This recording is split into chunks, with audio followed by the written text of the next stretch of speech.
नमस्कार दोस्तों, मेरा नाम है अमन जोशी। आपका स्वागत है मेरे YouTube चैनल एडी जोशी व्लॉग्स में।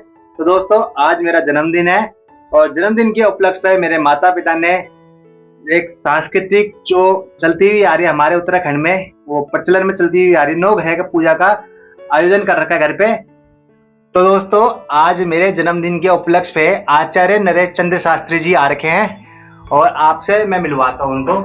मेरी तरफ से अमन जोशी जी को जन्मदिन की हार्दिक शुभकामनाएं और भगवान इनकी मनोकामनाओं को पूर्ण करें। और मैं भगवान से उम्मीद करता हूं कि जो भी उद्देश्य लेके ये चल रहे हैं, भगवान उसकी मनोकामना को पूर्ण करे। तो दोस्तों, जैसे कि आप सब भी देख रहे होंगे उत्तराखंड के अंदर गाँव में क्या क्या चल रहा है इस समय।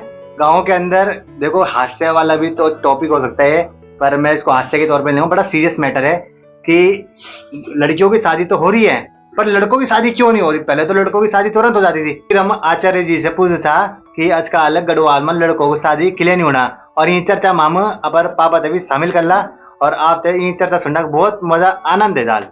नमस्कार। नमस्कार जी, जय हिंद, वंदे मातरम। आज बच्चे का बर्थडे है और आपका आशीर्वाद तो बच्चे के साथ है ही, हमारे उसके लिए शुभाशीष है। और आज आप मेरे घर में पधारे हैं, स्वागत है आपका, हार्दिक अभिनंदन। तो मेरे मन में कई टाइम से क्वेश्चन चल रहा था। तो आजकल हमारे उत्तराखंड में चल रहा है इस समय, जितने भी लड़के हैं उनकी शादी होना बहुत मुश्किल है। पहले क्या था कि किसी जमाने में सिर्फ मांगलिक लड़कों की शादी होनी मुश्किल होती थी, लेकिन आजकल चाहे एक मांगलिक है या दो मांगलिक है, किसी की भी शादी होनी मुश्किल है। तो आप इस पे थोड़ा सा जनता को बताएं कि क्या रीजन है इसका। देखो, सबसे पहले जो इसका रीजन ये है कि हम जो हम लोग हैं, एक तो हम धीरे धीरे पहाड़ को छोड़ते जा रहे हैं। हमने क्या करा कि हमने उस चीज को बिल्कुल ही कर दिया। अब 4 भाई हैं तो 4 जगह रह रहे हैं। हाँ। तो एक भाई से दूसरा भाई, हम कोई सांस्कृतिक प्रोग्राम या अन्य कोई प्रोग्राम होता है तो हम तो उसमें तो सम्मिलित हो जाते हैं। हाँ। लेकिन हमें ये पता नहीं कि हम ताऊ से अपरिचित है। ताऊ मिलता है, ताऊ जी को नमस्ते करते हैं, बताओ जी वही तक सीमित है। हाँ। हम जब तक उस समूह में, जो पहले समूह में परिवार रहता था, उस समूह से हम बिछड़ गए। सबसे बड़ा रीजन इसका यही है कि हम उस परिवार से जो विमुख हो गए हैं। अगर आप पहले समूह में परिवार रहता था, परिवार का 4 भाई हैं तो 2 भाई कमाते थे, 2 भाई गांव में रहते थे। हाँ। आज उसका रीजन क्या हो गया है कि चारों भाई कमा रहे हैं, हमने गांव छोड़ दिया। तो गांव की संस्कृति से हमारे बच्चे एक तो टच नहीं है। हाँ। अगर गांव की संस्कृति से अगर हमारे बच्चे वाकिफ होंगे, हम अपने गांव में साल 6 महीने में भी अपने बच्चों को घुमाने, क्यों हमारे अपने आजीविका के लिए हम इतने अग्रेसिव हो गए कि हम वहां जा ही नहीं पाते। साल 2 साल 6 महीने में चले गए, 2 दिन 4 दिन के लिए गए। पंडित जी, ये तो बात सही है कि आपने कहा कि संयुक्त परिवार में नहीं है और सब बिछड़ गए, आपस में मेल जोल नहीं हो पाता। लेकिन मेरे मन में एक चीज है, पहले जो हमारे गढ़वाल या उत्तराखंड के लड़के होते थे, पढ़े लिखे होते थे, लड़कियां को नहीं पढ़ाते थे। लड़कियां बेचारी 5वीं या अनपढ़ होती थी।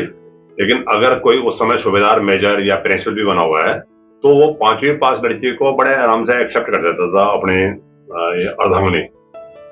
आजकल लड़के की तो पढ़ाई लिखाई सेम है, लेकिन लड़कियों का स्तर सेम हो गया है। तो उसमें जो लड़कियों का स्तर बढ़ गया ना, तो आजकल जो हमारे बच्चे जो हैं, देखो इतने उन पे भौतिक सुविधाएं तो है नहीं, कार बंगला उन पे है नहीं, नॉर्मल सीमित सुविधाओं में चल रहे हैं। तो आजकल जो हमारी लड़कियां हैं, अनुपात कोई कम नहीं हुआ, लेकिन हमारी जो लड़कियां हैं वो आजकल अपने जो समाज है उसको छोड़ के दूसरे समाज में जा रही हैं। तो इसके क्या रीजन है? देखो, सबसे बड़े समाज में इसलिए कुरीतियां हैं कि अगर हम मियां बीवी दोनों अपने जॉब वर्कर हैं। सबसे बड़ी बात है कि हम अपने बच्चों को संस्कार नहीं दे पाए। मैंने संयुक्त परिवार की जैसे आपसे पहले बात करी थी कि हम अपने बच्चों को वो संस्कार देने में अक्षम हैं। अच्छा। कि हमारे पैतृक संस्कार क्या है। पहले आपने जैसे आपने एक एग्जांपल दिया कि हमारे प्रिंसिपल होता है तो वो 5वीं पास से कर लेता था। हाँ। तो लेकिन पहले ऐसे होता था कि जो परिवार का जो मुखिया कह देता था, उसने जो बात कर दी वो डन है, यानी वो बात ठीक है, चाहे उचित हो रहा है चाहे अनुचित हो रहा है। हाँ। लेकिन आज के टाइम पे क्या है कि हम अपने बच्चों को वो संस्कार नहीं दे पाए। हमारे जो पैतृक संस्कार हैं, हमारे जो वहाँ धार्मिक संस्कार हैं, हमारे जो वहाँ जो वहाँ हमारे जो उत्तरांचल के जो वहाँ पारिवारिक संस्कार है, हम उन संस्कारों से विमुख हो गए हैं। हमें हमें एक बात सुनो, हमारे दूसरे धर्म को अपनाने, दूसरे की संस्कृति को अपनाने में हमें बहुत आनंद आता है, लेकिन हम अपनी संस्कृति से विमुख हो गए हैं। और जब आप अपनी संस्कृति से विमुख हो जाओगे तो आपको उसका प्रायश्चित भोगना ही पड़ेगा। अच्छा आचार्य जी, एक चीज है कि आजकल मैं देख रहा हूँ, मेरी भी उम्र जो है 55 साल हो गई है, और आज के डेट पे ये अंतर जातीय विवाह, राजपूत ब्राह्मण या कोई अनदर, ये काफी देखने को मिल रहा है। और एक और चीज मैं इसमें जोड़ता हूं कि गांव घरों में, उत्तराखंड में जो भी परिवार हैं, तो वो लड़कियों की शादी उन्हीं से करना चाहते हैं कि जो बाहर रहते हो, जिनका बाहर में कुछ हो। ये एक बड़ी समस्या था। आप किस प्रकार से देखते हो इसको? देखो, सबसे बड़ी जहां तक प्रॉब्लम की बात है कि सबसे बड़ी बात है कि हम जो संयुक्त परिवार थे, हम उससे बिल्कुल ही कट हो गए। जो हमारे जो पहले संयुक्त परिवार रहते थे, तो संयुक्त परिवार में ये होता है कि जो बुजुर्ग ने कह दिया उस बात को हम बड़े आराम से एक्सेप्ट कर लेते थे। दूसरा रीजन ये है कि जैसे आपने कही कि अंतर जातीय विवाह, अंतर जातीय विवाह क्यों हो रहे हैं? वो बच्चा गलती कर रहा है, वो बच्चा जो है क्या कहते हैं उसे, कि वो बच्चा जो गलती कर रहा है उसको हम संस्कार नहीं देगा, उसके पाप के भागीदार हम हैं। क्योंकि हमने उस बच्चे को वो संस्कार नहीं देंगे कि हमारे पैतृक संस्कार क्या है, हमारे उत्तरांचल की धरोहर क्या है, हमारी देवभूमि की धरोहर क्या है। हम उस चीज को हमने उस बच्चे को बिल्कुल ही उससे अनभिज्ञ कर दिया। आप बच्चे को, मैं कहता हूँ कि आप बच्चे को साल 6 महीने में घर ले जाइए, अपने चाचा ताऊ पोपा जितने भी आपके रिलेटिव, आप उनको मिलाइए, आपकी संस्कृति से जुड़ा रहेगा वो। लेकिन आपने तो संस्कृति से विमुख कर दिया उसको, कहाँ से जुड़ेगा वो? नहीं, आपके हिसाब से जो अंतर जातीय विवाह हो रहा है, तो आप लोग, समाज ने तो इसको स्वीकृति दे दी है। जहाँ भी अंतर जातीय विवाह है, तकरीबन माता पिता इसको स्वीकृति देते हैं, समाज भी इसको स्वीकृति देते हैं। पहले टाइम पे क्या होता था कि समाज ही स्वीकृति नहीं देता था। आपका इसमें क्या नजरिया है? समाज ने स्वीकृति दे दी, देखो तो आप समाज के मेन विद्वान आदमियों में हो, आपका नजरिया क्या है इसमें? देखो, समाज ने स्वीकृति कमोबश ये दे दी कि उत्तरांचल में जितने भी लोग हैं ना, आपका एक लड़का एक लड़की, आपको पता है कि मैंने अगर इस लड़के का, इसने अंतरजातीय विवाह कर दिया, अगर मैंने इसको अपने जमीन से या बेदखल, अपनी प्रॉपर्टी से बेदखल कर दिया, तो आप तो अकेला रहेंगे। अरे लालच बचे, मतलब लालच बस। तो उसमें क्या है कि उसमें आप लोगों का क्या है, आप लोगों का स्वार्थ निहित है। क्यों स्वार्थ निहित है? जितना भागीदार पाप का आपका लड़का है, उतना भागीदार आप भी है, क्योंकि आप उसको वो संस्कार नहीं दे पाए जो आपको देने चाहिए थे। आप अपनी दिनचर्या में इतने व्यस्त हो गए कि आपने धन दौलत तो कमाई, आपने ऐशो आराम कराया, आपने कोठी बंगला सब कुछ बना दिया, लेकिन आपने उस कोठी बंगला के चक्कर में अपने लड़के बच्चे को वो संस्कार नहीं दे पाए जो आपके पैतृकों ने, आपके पूर्वजों ने जो आपको संस्कार दिए थे। अच्छा आचार्य जी, ये तो बात ठीक है, जैसे आपने कहा कि इसमें जो है, लेकिन जो नई पीढ़ी है, आपने एक पाप शब्द का यूज इसमें करा है, तो नई पीढ़ी तो उसको जो है इसी से जोड़ती है कि हमारा प्रेम है। वो सिर्फ एक ही चीज देखती है कि फलाने लड़के से मेरा प्रेम है, वो जाति बात को नहीं देखती। देखो, तो क्या एक्चुअल में आज का समाज उसको पाप मानेगा? नहीं, देखो समाज में, देखो पाप की एक अलग अलग परिभाषाएं होती हैं। पाप और पुण्य, आप इसको आज की न्यू जनरेशन को सेकेंडरी रख दो इसको। सबसे बड़ी बात है जहां तक पाप और पुण्य की बात है कि हमने अपने बच्चे को, मेन घूम के बात वहीं आती है कि हमने अपने बच्चे को क्या संस्कार दिए। अगर आपने उसको उचित संस्कार दिए थे जो आपके पूर्वजों के बाप दादाओं के संस्कार थे, आपने उनको पूर्वजों के संस्कार दिए, तो आज ये कहानी नहीं होती। आज अगर हमारा बच्चा अंतरजातीय विवाह करता है तो उसमें दोष हमारा है। अगर 10% बच्चे का दोष है तो 90% अपना दोष, माँ बाप का दोष है। मैंने दोबारा एक संदर्भ आना चाहता हूँ। जैसे आजकल हर परिवार की जो उत्तराखंड में लड़कियां हैं, सबके अपने एक उज्जवल भविष्य का वो होता है कि भाई मेरा भविष्य उज्जवल हो। पहले गांव घरों में लोग काम करते थे, अच्छे कर्म रहते थे, सब कुछ रहते थे। लेकिन आजकल जो गांव की जो उनकी माएँ हैं, तो लड़की तो है, लेकिन लड़की के फ्यूचर में माँ अपना फ्यूचर देख रही है, परिवार अपना फ्यूचर देख रहा है जी, इसकी जमीन बाहर हो। लड़की बेशक लड़की चाहे तो मैं गढ़वाल में शादी कर ले, लेकिन माँ चाह रही कि ये बाहर शादी करे, जहाँ पे फ्लैट हो, बंगला हो या जमीन हो। नहीं तो इसको किस नजरिए देखते हो? देखो, यही सोच तो हमें बदलनी है। हमारी जो नई जनरेशन है, यही सोच तो बदलनी है। जितनी हमारी जो उत्तरांचल की जो धरोहर है, जिसको देवभूमि का नाम दिया गया है, यही तो सोच बदलनी है हमें। अगर अगर आपके साथ में हम यहाँ बैठे हुए डिस्कस कर रहे थे, किस लिए कर रहे, यही सोच तो हमें बदलनी है उनकी, कि जो कि उत्तरांचल में जो लोग हैं, वो चाहते हैं कि मेरी लड़की की शादी हो, शहर से हो, उसकी कोठी हो, बंगला हो, कार हो। तो यही सोच तो हमें बदलनी है उनकी।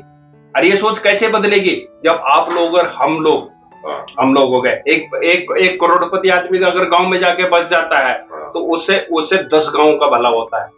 अगर 10 गांव में 10 करोड़पति बैठ जाते थे, एक ब्लॉक का भला होता है, एक ब्लॉक का। तो उसमें यही है कि जो करोड़पति आदमी वो गांव से विमुख हो जाता है। विमुख, आपके पास थोड़ा पैसा, धन दौलत, ऐसो आराम आए, आप गांव से विमुख हो जाते। अब आप गांव पे कंटिन्यू जाइए, मेरे पास हजारों एग्जांपल है जो गांव में गए। आपने नाम सुना होगा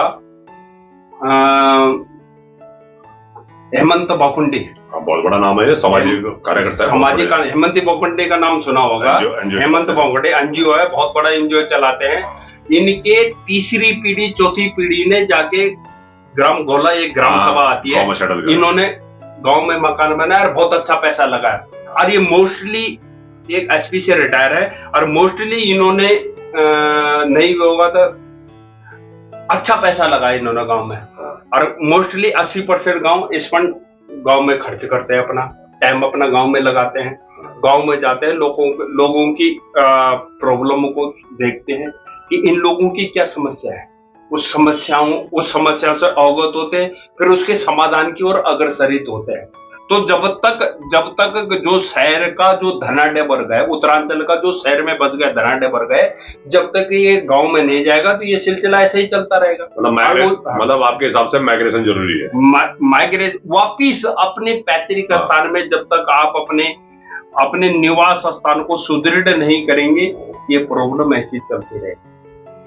अच्छा, नहीं आजकल देखो, ये तो मैंने बताया, लेकिन आज भी आप देखो संस्कार के हिसाब से हमारे उत्तराखंड के बच्चे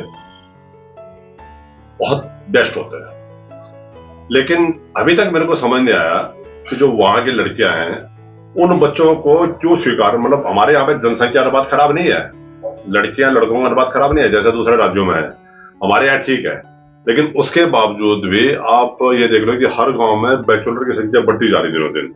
उसका रीजन है कि हमारे जो गांव की बच्चियां हैं, गांव की लड़कियां, चाहे वो बाहर है चाहे अंदर है, वो दूसरे बिरादरी में जा रही हैं, और उससे हमें डबल नुकसान हो रहा है। एक तो जो हमारी संस्कृति है, जो हमारी परंपराएं हैं, जो हमारे तीर्थ त्योहार हैं, जो हमारे व्रत त्योहार हैं, वो सारे खत्म हो रहे हैं। और ये जब हम लोगों ने, लड़कों ने उस समय लड़कियों को आराम से स्वीकार करा, आजकल लड़कियां क्यों स्वीकार नहीं करती, ये मेन चीज है कि लड़कियां क्यों स्वीकार नहीं। इसका सबसे बड़ा जो नेगेटिव पॉइंट है इसका ये है कि हम, जो मैंने बताया था, एकल परिवार सबसे मेन है।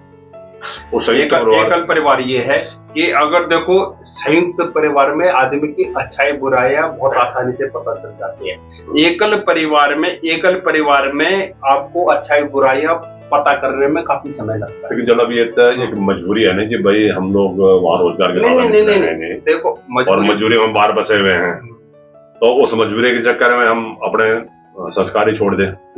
तो देखो, वही कर रहा हूँ, जो एकल परिवार है, हम ये कहते हैं कि आप हफ्ते में एक दिन आपकी वीकली हॉलीडे होता है।